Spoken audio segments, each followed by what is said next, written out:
Good morning, and this is part three of today's show. We had the music, we had the art, now we're going to have the writing. And I wanted to do some reading from a short novella that I did probably 5 to 7 years ago. It's called Blackbird. And I'll just start reading from it. I can't find the hard copy. I have a number of electronic copies, fortunately, but somewhere there's a hard copy. But I'm just going to start reading. I'm not going to read the whole thing. I'm going to start reading that, and then I'm going to read something I'm writing right now. So here we go. It's called Blackbird by Joseph Wennberg, and we're going to read off of this screen because at least I have it in electronic form. So, the first page into the book, it says, in italicized letters, sail to Cochin, China, Rangoon to Siam, along the coast of Southeast Asia, to the Dismal Islands. The above is a fragment from the log of a 19th century sailing ship split on a reef during a storm in the Searam Sea. September 28, 2012, Philadelphia, Pennsylvania. So I guess that's when I wrote this stuff. But anyway, then it goes on. July 13, 1867, Batavia, Java. The islands, have they been called a string of pearls? Who knows? Below the continent of Asia, out of the Malay Peninsula they stretch, to the south and east, hundreds of them, near infinite variety. Coral atolls having lived for centuries below the sea, then due to climatic and global conditions, one day pushed their rose and oyster-colored shapes through the surface, and a glistening breaker swells over the rise, to be repeated forever and ever, until the atoll once more slips beneath the waves. Volcanic mountains and 1,000,000 miles of beach strand, boulders and crab shells, palm fronds and mangroves, a dying, rotten, broken fence, a dying, rotten mass or glorious aspiration, more incomprehensible than can be assimilated.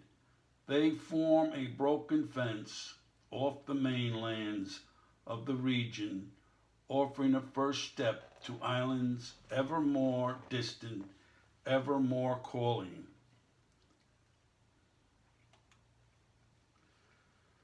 I'm going to do some editing here, so I can get this a little bigger.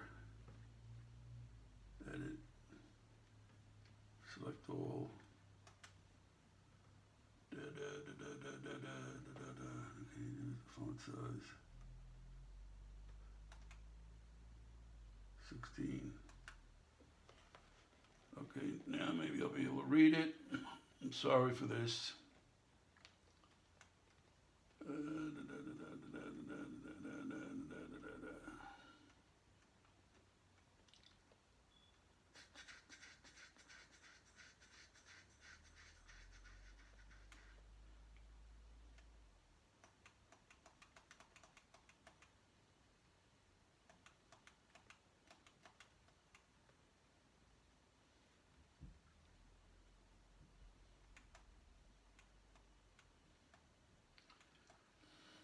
So where I left off was the first step to islands ever more distant, ever more calling. After the first string of islands, another appears, bending in the same general direction as the first, smaller though, and many of these facing the widest expanse of ocean existing on Earth. The surrounding seas can be very shallow, and sometimes of the deepest trenches. At night, the islands are black against the black horizon outlined. The waters between them can be illuminated. A whale surfaces, breathes, then dives into the depths. Plant matter drifting further seaward bobs and weaves for a moment, caused by the disruption, then realigns itself on its former course, a bounce of light periodically changing. Inland, the tropical forest arrests the land and is the land, roots in the fallen leaves and fruits.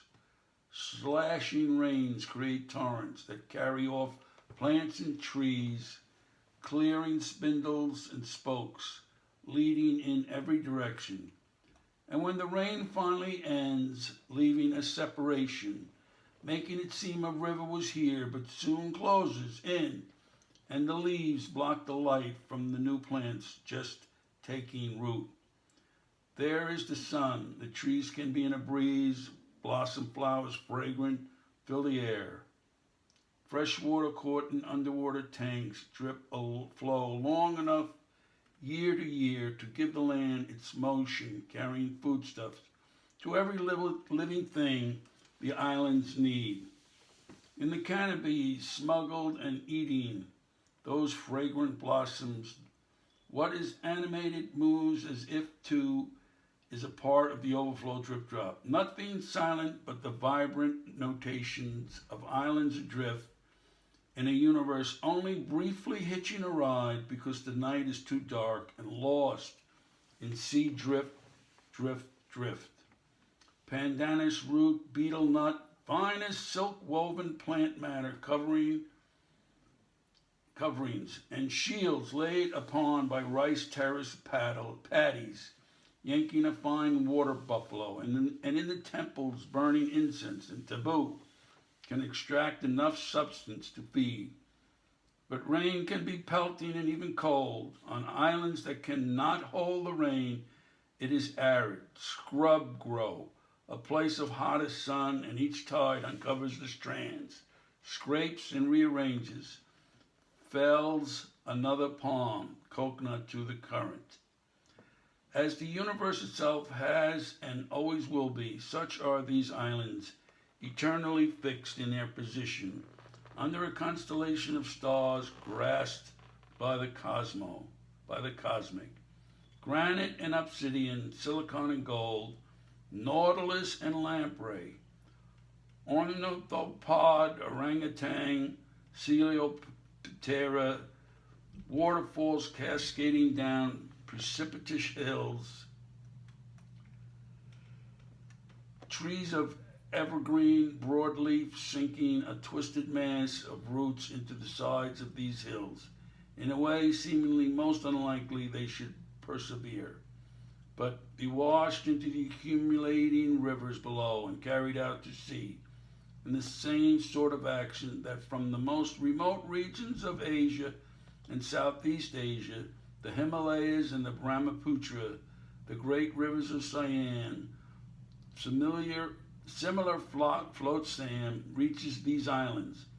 Spices, the cultivated lands of rice, a warrior class, a paradise here and there, trading long before Caesar. The sea off many of the islands shallow and clear, the white, gold, and yellow sand daintily laced with pale green and turquoise shadings. There is activity in the early morning and late afternoon. The people seeking out the shade during the hot hours. A ceremonial tree, a hut, fires lit at night can be seen from the sea, and the same vibration that is in the earth comes from the villages, lifting off the ground where it can mingle and disperse in the verdure and sweetness of the forest. Origins. At about the time in history when Charlemagne was forming his kingdom, on the back end of the work done by his grandfather, Charles Martel, who defeated the Moors at the Battle of Tours, making a large part of what would become Europe safe for the prospects of civilization, and on the generosity of his father, Pepin III, aka Pepin the Short, Charlemagne, the talent of his generation, learned scholarly, patron of arts and things useful for the making of a kingdom, dreaming of empire, and indeed he would become crowned the first emperor of the Holy Roman Empire. There existed on the other side of the world a world unknown even to Charlemagne and the wise men he had gathered into his court. This other side of the world was an island kingdom whose people were part and parcel of the sea, wherein speaks of sand and coral collected to form land, tiny, inconspicuous, hardly above water, perilous at times, but rhapsodically mostly, infinitely varied in its size and shape, hardened ground on which they lived. Their moments in time, like the mats they slept on, were finely woven. Day passed into night and night into morning, and for the most part their lives wafted high as one with the tropical breezes. They could, however, be turned apprehensively if shifts in the wind, changes in the weather, announced the approach of a hurricane. On this island we are looking at, such was the case, and the islanders concluded that for this storm, which they judged would make a direct hit on their island, they would have to sail across the lagoon to an island on the other side of the 70-mile wide reef encircled body of water. There they would be safely out of the most harmful aspects of such a storm. And when it passed, they could return. Prayers, incantation, rituals, canoes filled with people, and launch speedily across the lagoon. Under full sail, they raced away from the cyclone, a Stone Age people at a high pitch of excitement, cutting the single most important dimension of their lives and singing its praises. Carry us to the hiding islands, take us to the fire cave. On you, water spirit, we are gliding, a people not afraid, but loved by you.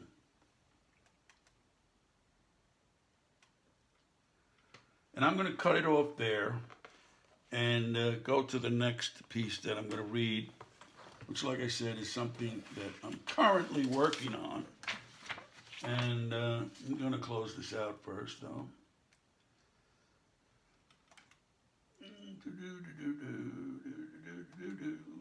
Okay, and I'm going to shut this off. All right, let me turn around. It's not optimal, but that's what I'm going to do. Actually, I think what I'll do is I'll go in a more comfortable chair right over here somewhere, if you don't mind. And here we go. Okay. Hopefully you can see and hear me. Oh, look at that. It's perfect. So, okay, now, this is something I'm working on now.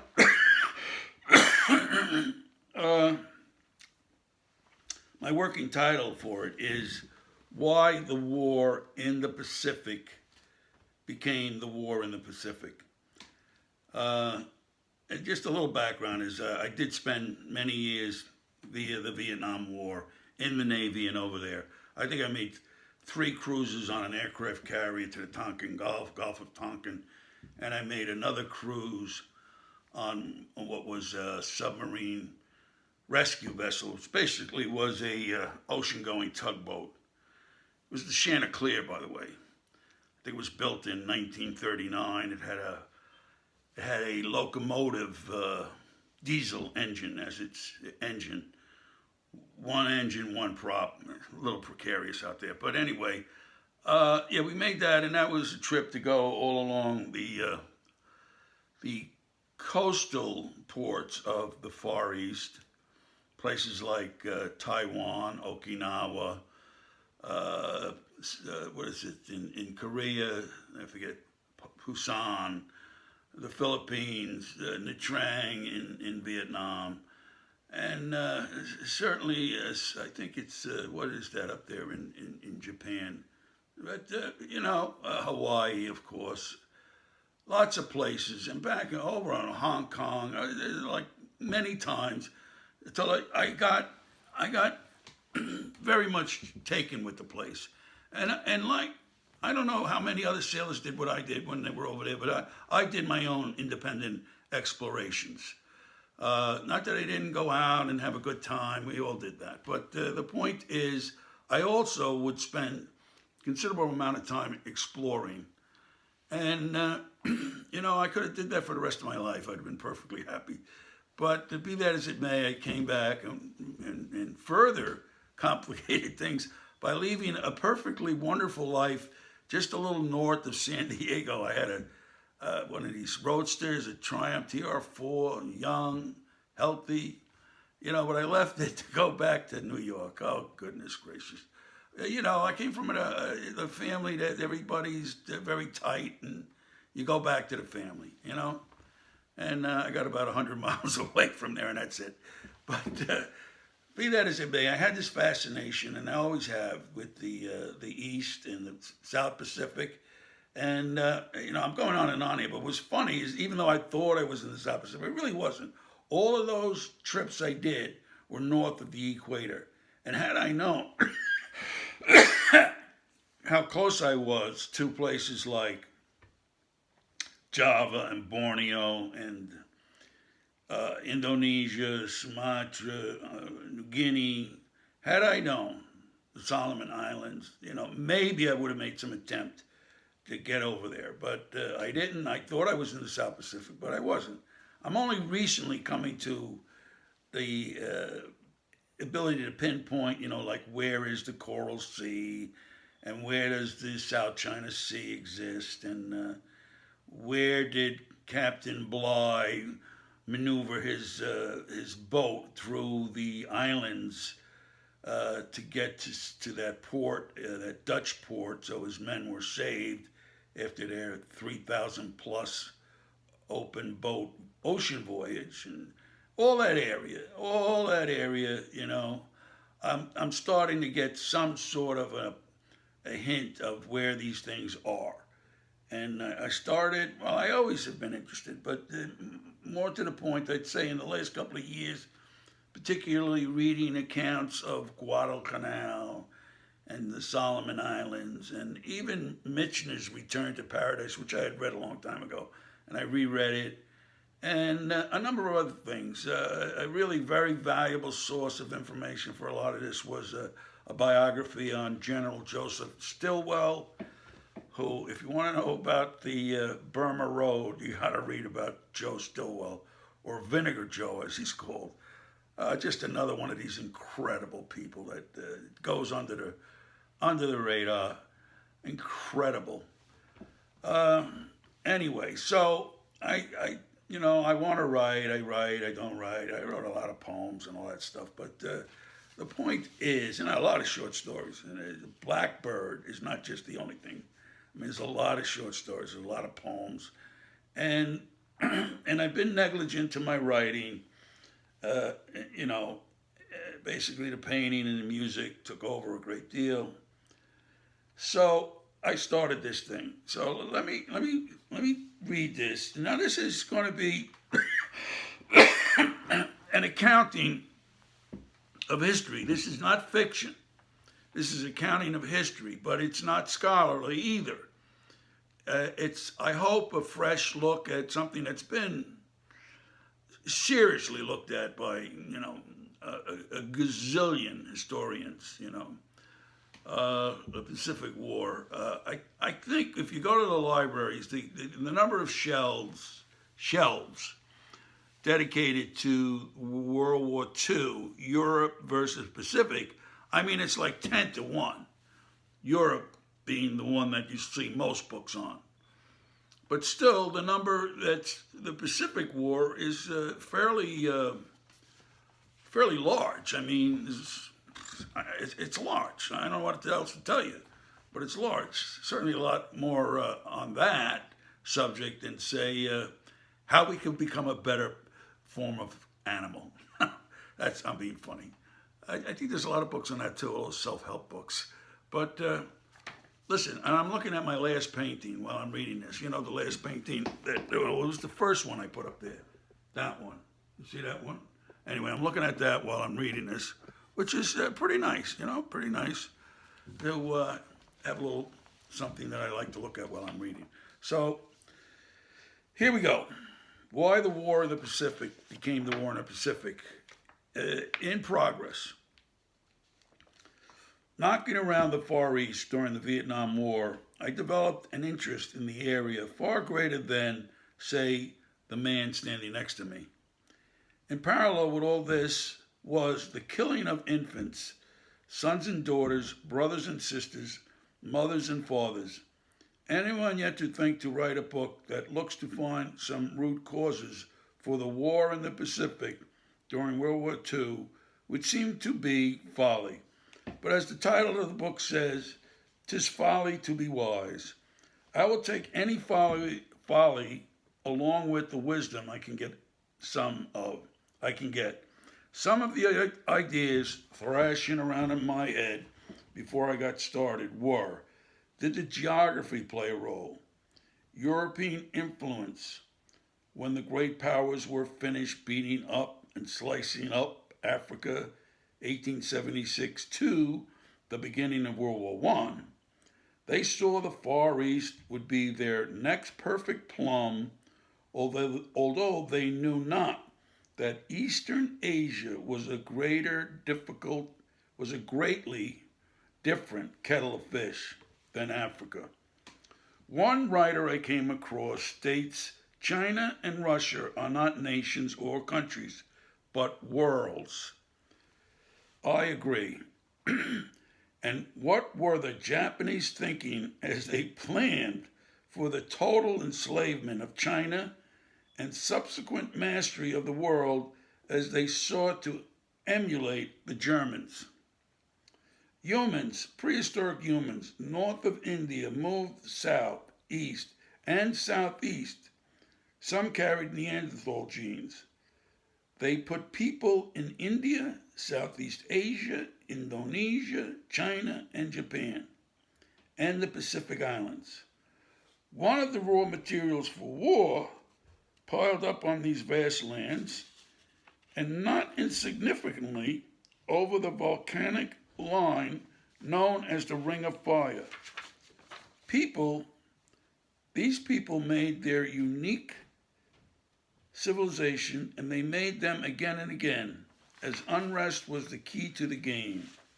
The typical head of one of these civilizations was a warlord. Excuse me. Confucius made a momentary departure from warlording, but essentially it was kill or be killed, invade or be invaded. The slaves were the slaves, the serfs were the serfs, and the peasants were the peasants. The thin layer of folks on the top got the cream and the custard, although many Orientals had an intolerance for dairy. Chinese and Mongols made their killings from swift riding horses. The Japanese were fascinated with severing heads with their swords, making an art form out of their elongated slicer. In the warmer climes, roast them, cook them, and eat them was the order of the day. And of course, killing by relative, a bloodline to oneself that could be troublesome for one's own ambitions, could be exterminated, and the killer could expect to await his or her turn to be purged. All in all, it was no happy days, but it did make a people ripe for monstrous wars. I came upon this part of the world thanks to Hermann Hesse's novel, Under the Wheel. It being Siddhartha exposed, the ultimate peacenik, and the young prince teaches, sit by the stream and you will hear it gurgle. Linger in Bali and you will be quite pleased. But in close in Borneo and the mountains roar and spit fire. The people live in perpetual fear and have 1,000 gods. The fear in China was so bad that they had to build numerous great walls. Genghis Khan was so beloved his genes can be found in 30% of today's males in China. Japan gave edicts with help from the storm guards, they put off the Mongols' invasion by sea, and then made more edicts.